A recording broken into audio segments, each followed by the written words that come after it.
بسم اللہ الرحمن الرحیم۔ السلام علیکم۔ نظم سخن میں سہیل زرار خلش کا آداب قبول کیجیے۔ دوستوں، ہم میں سے بہت سے لوگوں نے یہ بات پڑھی ہے، سنی ہے، اور ہماری عمر کے بہت سے لوگوں نے ٹی وی پہ بھی جب وہ ڈرامہ غالب چلا تو دیکھی کہ غالب بہت عرصے تک اپنے کاندھے پر ایک دوشالہ، ایک اوڑھنی لیے گھومتے رہے، اور یقیناً اس کا کوئی سبب تھا، اور سبب جو غالب نے بتایا یا ہم نے کہانیوں میں پڑھا یا ہم نے غالب کی جو سرگزشت تھی اس میں پڑھا یا مختلف جگہوں پہ ہم نے پڑھا کہ غالب نے ایک وعدہ کیا تھا کسی سے کہ اگر وہ دلی کے کامیاب شاعر بن گئے تو یقیناً ان کے گھر پہ آئیں گے اور وہ دوشالہ ان کی نظر کریں گے۔ لیکن وقت بیتتا گیا اور غالب کی شاید ان سے ملاقات نہ ہو سکی، اور پھر جب وہ کلکتے گئے تو کلکتے میں انہیں معلوم ہوا کہ جن محترمہ کو انہوں نے دوشالہ دینے کا وعدہ کیا تھا اب وہ اس دنیا میں نہیں ہیں۔ تو اس مقام تک گئے اور ان کی قبر پہ جا کر وہ دوشالہ یا وہ اوڑھنی رکھی، اور اوڑھنی پھیلانے کے بعد جو انہوں نے شعر پڑھے وہ یہی تھے کہ عشق مجھ کو نہیں وحشت ہی سہی، میری وحشت تیری شہرت ہی سہی۔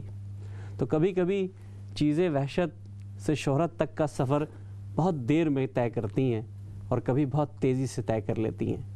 میں نے یہ تمہید اس لیے باندھی کہ آج ہمارے درمیان جو شخصیت موجود ہے اس کے بہت سے پہلو ہیں، لیکن ایک پہلو جو ہے جو وجہ شہرت زیادہ بنا وہ اوڑھنی یا دوشالہ بنا۔ ویسے تو پڑھت کے آدمی ہیں، بہت خوب پڑھتے ہیں، زبان و بیان پر بھرپور ان کو عبور حاصل ہے، لیکن اوڑھنی کا کیا ماجرا ہے؟ آئیے آج اپنے مہمان تیمور رحمان صاحب سے پوچھتے ہیں۔ السلام علیکم۔ تیمور بھائی کیسے ہیں آپ؟ ٹھیک ہیں؟ بہت شکریہ، بالکل ٹھیک ٹھاک۔ تو میں نے یہ کہا کہ یہ پوچھا جائے کہ اوڑھنی تو چلیے غالب نے کسی حوالے سے یا دوشالہ لے کر وہ چلتے رہے، آپ کے ذہن میں کہاں سے یہ خیال آیا کہ ایک اوڑھنی بھی ہونی چاہیے جس پہ مختلف لوگوں کے نام اور شعراء کے نام، ایک تاریخ آپ ساتھ لیے پھر رہے ہو؟ بے شک۔ تو اس کی کیا وجہ سمجھ میں آئی آپ کو؟ سہیل بھائی، سب سے پہلے تو آپ کا بہت بہت شکریہ کہ آپ نے وقت دیا۔ اوڑھنی کا سلسلہ جہاں سے شروع ہوا کہ جب میں نے پڑھنا شروع کیا جی، تو مجھے یہ احساس ہوا کہ جو نئی نسل ہے وہ ان ناموں سے تقریباً ناواقف ہے۔ تو میں نے آہستہ آہستہ انہی کا کلام پڑھنا شروع کر دیا، ان کو سنانا شروع کر دیا۔ لیکن پھر چونکہ میں دل خوش نہیں ہو رہا تھا اندر سے، ایک کمی تھی ایک اندر۔ تو میں نے سوچا کہ بھئی اگر ہم لوگوں کو ایک اس طرح کے چادر پر کچھ نام لکھ دیں تو شاید وہ ان کو اپنے حصار میں لے لیں، واہ، اور پھر شاید ان کے اندر وہ ان پہ ان کا رنگ اترنا شروع ہو جائے، رنگ چڑھنا شروع ہو جائے۔ تو صرف اس پرسپیکٹیو سے، اس نظریے سے میں نے ایک اوڑھنی بنائی اور میں نے اس کو لوگوں کو دینا شروع کر دیا۔ آپ یقین کریں کہ مجھے بہت سارے بچوں نے یہ کہا کہ ہم جب یہ پہنتے ہیں تو ہمارا دل کرتا ہے کہ ہم اردو ادب پڑھیں۔ ایسا چاہیے وہ شروع میں بہت ایک ہوتا ہے کہ کول فیکٹر بھی ہوتا ہے، تو وہ کول فیکٹر میں ہی پہن لیتے ہیں، لیکن وہ جو پہلا قدم ہے وہ انہوں نے لے لیا ہے۔ اب آہستہ آہستہ ان کا رجحان بڑھ رہا ہے، وہ مجھ سے پوچھتے رہتے ہیں اچھا اب ہم کون سی کتاب پڑھیں، اب ہم کیا کریں۔ تو وہاں سے بس یہ سلسلہ شروع ہو گیا، اور اوڑھنی جو ہے وہ پتہ نہیں کہاں گئی، پاکستان میں تو ہر جگہ پہنچی۔ مجھے تو بہت سے لوگوں سے اتفاقاً پچھلے 2 ہفتوں سے بات ہوئی ہے، اور بہت سے لوگوں نے مجھ سے کہا ہے کہ بھائی اگر ہو تو ہمارے لیے بھی منگوائیے، کیونکہ ایک ایسی چیز ہے کہ جس پہ ایک تو بہرحال اردو ادب کی پوری تاریخ لگ بھگ نظر آتی ہے، اور ہم دیکھتے ہیں کہ بڑے بڑے شعراء کے، بڑے بڑے ادیبوں کے اس کے اوپر نام ہیں، اور پھر وہ ان کے ساتھ جڑ جاتا ہے بندہ۔ آپ نے جیسے کہا کہ آپ کی بھی کوشش یہی تھی، بالکل یہی تھی۔ تو اگر ہم یہ دیکھیں تو اس کی بنیادی وجہ تو یہ تھی کہ ظاہر ہے آپ اردو سے محبت کرتے ہیں، زبان آپ کے اندر رچی بسی ہے۔ تو اگر ہم چلتے ہیں، تھوڑا پیچھے چلتے ہیں، ذرا دیکھتے ہیں کہ یہ محبتیں ظاہر ہے ایسے نہیں ہوتی، ایک تو خود ساختہ ہوتی ہے، اندر سے پیدا ہو جاتی ہے، ایک ہوتی ہے کہ ماحول کی بھی مرہون منت ہوتی ہے۔ تو کچھ بتائیے کہ ایسا کیا ماحول ملا ہمارے اس دوست کو کہ وہ اردو کا عاشق ہو گیا؟ میں ایک ایسے گھر سے میرا تعلق ہے سہیل بھائی جہاں پر کتاب دوست گھر ہے ہمارا۔ اچھا، بہت زیادہ۔ مجھے یاد ہے کہ جب میں بہت چھوٹا تھا تو ہمارے گھر میں ایک بہت اونچی دیوار تھی، اور اس دیوار پر میری والدہ اور میرے والد کا جھگڑا یہ رہا کہ والدہ کہتی تھیں کہ مجھے اس کے اوپر ایک وال پیپر لگانا ہے، اور والد کہتے تھے کہ مجھے اس پہ شیلف بنوانی ہے جس پہ میں کتابیں رکھوں۔ اچھا، تو وہ جھگڑا کچھ عرصہ رہا، اور پھر آخر میں میری اماں نے ہار مان لی اور وہاں پہ شیلف بن گئی۔ اور زمین سے چھت تک تقریباً وہاں پہ وہ اتنی بڑی دیوار تھی کہ وہاں پہ تقریباً کوئی 1500 کتابیں ہوں گی، 1500 2000 کتابیں تھیں. کیا بات ہے. اور وہ تمام کتابیں میرے والد نے پڑھی ہیں. تو ہمارے گھر میں رجحان ہمیشہ سے تھا یہ. اور مجھے یاد ہے کہ جب میں تقریباً 6-7 برس کا تھا تو میرے ابا مجھے اپنے پاؤں میں بٹھاتے تھے اور کہتے تھے کہ ایک ہاتھ سے پاؤں دباؤ اور دوسرے ہاتھ سے اخبار پڑھ کر سنا. اچھا. تو میں ان کے پاؤں بھی دباتا تھا اور اردو کا اخبار پڑھتا تھا میں. تو وہاں میری وہ تلفظ کی میری انہوں نے نشاندہی کرنی، پھر اس کو ٹھیک کرنا. اور ابن انشا کی نظمیں انہوں نے مجھے پہلی دفعہ جو میرے کان میں پڑھی وہ ابن انشا کی نظمیں تھیں. اچھا. جو کہ ابا نے سنائی. تو میں نے کہا تو بڑی مزیدار زبان ہے. تو ہم تو اس سے پتہ نہیں کاہے کو اتنا دور ہیں. ہم تو انگریزی پڑھتے رہتے ہیں اور اسکولوں میں ہر وقت انگریزی میں پڑھائی ہوتی تھی.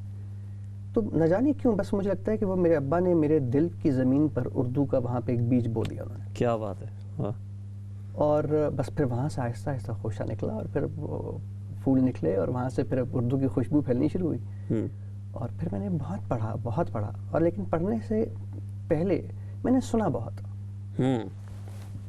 میرے ابا نے کہا کہ بیٹا پڑھ تو تم لوگ ہی، پہلے ذرا کچھ لوگوں کو سن لو. تو ضیاء صاحب کو بہت سنا. جب تقریباً میری عمر کوئی 15-16 کی اس میں آئی تو ضیاء صاحب کو بہت سنا. پھر میں نے وہ تو گرو ہیں سب کے ہیں. بالکل صحیح بات ہے. ان کو دیکھ کر ہم نے شروع کیا جی.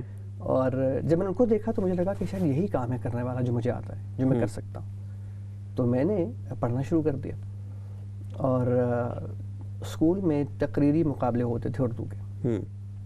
تو میں نے اپنی تقریریں بہت تیار کی اور میں اپنے اساتذہ کے پاس گیا. انہوں نے میری تقریر سنی اور کہا کہ تمہیں تو بولنا نہیں آتا. اچھا. تو تمہیں کون سنے گا. اور مجھے آج بھی وہ الفاظ یاد ہیں کہ تمہیں کون سنے گا.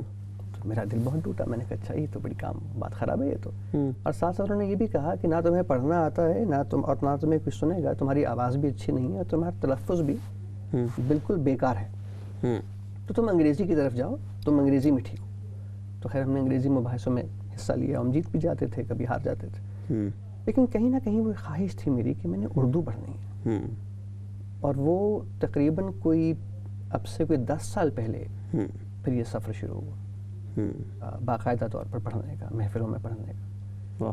اور اس کی بھی اپنی کہانی ہے. وہ تو ایک کہانی تو. اچھا جیسے آپ نے 2 باتیں کہیں کہ آپ نے سنا بہت اور آپ نے پڑھا بہت. آج کل ہمارے یہاں ٹرینڈ یہ ہے کہ سنانے کا تو شاعروں کو ادیبوں کو بہت شوق ہے لیکن پڑھنے کی طرف رجحان کم ہے. یعنی کہ مشاعرہ پڑھنے کا شوق زیادہ بڑھ گیا ہے کتابیں پڑھنے سے. تو اس پر آپ کیا کہیں گے؟ ہمارے ہاں اصل چونکہ دور بہت تیز ہو گیا جی. اب تو سوشل میڈیا کا دور ہے. ہر کوئی یہاں ایک تو اگر وہ 2 سطریں لکھ لیتا ہے تو وہ سمجھتا ہے کہ میں شاعر ہو گیا ہوں. یہ بڑا مسئلہ ہے. لکھنے میں کوئی برائی نہیں ہے، آپ لکھیے جس طرح میں بھی لکھتا ہوں. لیکن میں اپنے آپ کو شاعر نہیں کہتا کیونکہ میں شاعری کی شاید ان آداب سے اتنا واقف نہیں ہوں ابھی. بہر کیا ہوگی ٹھیک ہے ہم پڑھتے تو ہیں لیکن عروض ہیں اس کے بہت زیادہ. اس کے اپنے کچھ آداب ہیں شاعری کے. جی. تو مجھے جب بھی اکثر لوگ کہتے ہیں کہ بھئی آپ شاعر ہیں تو میں کہتا ہوں نہیں، میں تو صرف احساس سے ورق قالع کرتا ہوں، شاعر نہیں ہوں. تو مجھے جو بیتتی ہے وہ لکھ دیتا ہوں بس. لیکن چونکہ دور بہت تیز ہو گیا اس لیے لوگ یہ کام کر رہے ہیں کہ وہ سنتے کم ہے اور پڑھتے زیادہ ہے اور بولتے زیادہ ہے. اور یہ المیہ ہے اس دور کا. مجھے لگتا ہے کہ آپ کو اگر اچھا بولنا ہے تو اچھا سننا چاہیے، اچھا پڑھنا چاہیے پہلے. یہ بہت ضروری ہے. اساتذہ کے ساتھ بیٹھیں کبھی کبھی تو صرف ان محفلوں میں آپ ان لوگوں کو دیکھ بھی لیں نا صرف اور کچھ نہ بولیں تو وہ بھی اپنے اندر ایک بہت بڑی سیکھ ہے. بالکل بہت صحیح بات کی آپ نے. میری ضیاء صاحب سے جب پہلی ملاقات ہوئی تو آپ یقین کریں کہ وہ آدھا گھنٹہ جو تھا وہ میری زندگی کا سب سے حسین آدھا گھنٹہ تھا. کیا بات ہے. میرے وہم و گمان میں نہیں تھا کہ میں ضیاء صاحب کو کبھی مل بھی سکوں گا. اور وہ اور مجھ میں تقریباً 100 فٹ کا فاصلہ تھا اور وہ 100 فٹ مجھے ایسا لگتے تھے جیسے یہ بہت طویل ہیں. یہ میں ان تک پہنچ نہیں پایا. محبت کرتے ہیں جس کو آئیڈیلز مانتے ہیں اس کو دیکھنا ہے سامنے ہوں. تو یہ تو وہم و گمان میں چیز نہیں تھی. خیر میں پہنچا ان کے پاس، انہوں نے مجھ سے نام پوچھا، سب بات چیت ہوئی، ان کے ساتھ بیٹھ گیا اور آدھا گھنٹہ میں خاموش رہا. اور میں صرف یہ دیکھتا رہا کہ اپنا ہاتھ کیسے ہلاتے ہیں، وہ کیسے بیٹھتے ہیں. اچھا جب وہ بات کرتے ہیں تو ان کا چہرہ بالکل دیکھنے والے کی طرف ہوتا ہے اور وہ اس کے اندر اپنی آنکھیں پیوست ہو جاتی ہیں، وہ اتنے غور سے اس کو دیکھتے ہیں. اچھا. تو میں نے ان سے پوچھا پھر ایک دن، میں نے کہا صاحب آپ بہت کانسنٹریشن سے سنتے ہیں. کہتے ہیں کہ بھائی مجھے جب میں کسی سے بات کر رہا ہوتا ہوں تو صرف میرے کان نہیں سنتے،